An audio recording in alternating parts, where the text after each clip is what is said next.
সুপ্রিয় দর্শক আসসালামু আলাইকুম। শেয়ার করছি ভ্যানিলা আইসক্রিম। ছোট বড় সবাই কিন্তু আমরা আইসক্রিমটা খেতে খুবই বেশি পছন্দ করে থাকি। বাসায় যদি এই আইসক্রিমটা তৈরি করে নেওয়া যায় তাহলে কিন্তু মন্দ হয় না।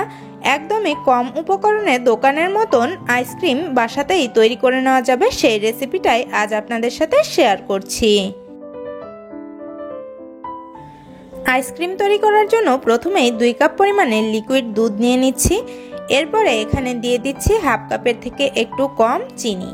আপনারা চাইলে কিন্তু এখানে চিনিটা হাফ কাপ পর্যন্ত দিতে পারবেন, সমস্যা নেই।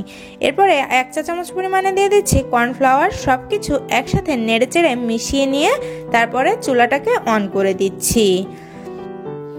কিছুটা সময় জাল করে নেওয়ার পরে দুধে বলক আসতে শুরু করেছে। এখন দুধটাকে অনবরত নেড়েচেড়ে ঘন করে নিতে হবে। যেহেতু এখানে কর্নফ্লাওয়ার ইউজ করেছি তাই দুধটাকে অনবরত নেড়েচেড়ে দুধটাকে ঘন করে নিচ্ছি। দেখুন দুধটা ঘন হয়ে গিয়েছে, 1 কাপের মতো হয়ে গিয়েছে। এখন চুলাটা বন্ধ করে দিচ্ছি আর এই দুধটাকে পুরোপুরি ঠান্ডা করে নিচ্ছি।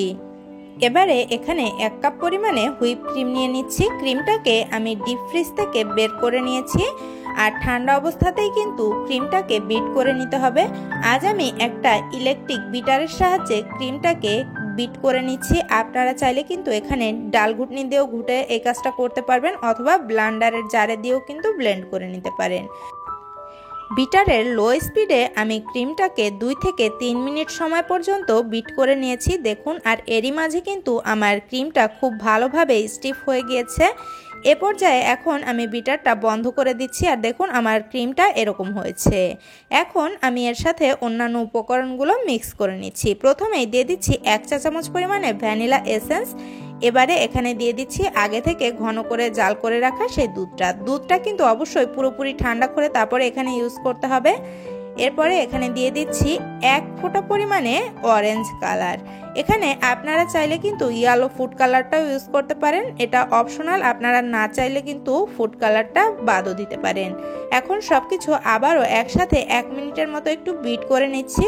ওভার বিট করা যাবে না, এদিকটাও কিন্তু একটু খেয়াল রাখতে হবে। 1 মিনিট মতো বিট করে নিলেই কিন্তু সবকিছু মিক্স হয়ে যাবে। দেখুন আমি সবকিছু 1 মিনিটের মতো বিট করে নিয়েছি, সবকিছু একসাথে মিশে গিয়েছে।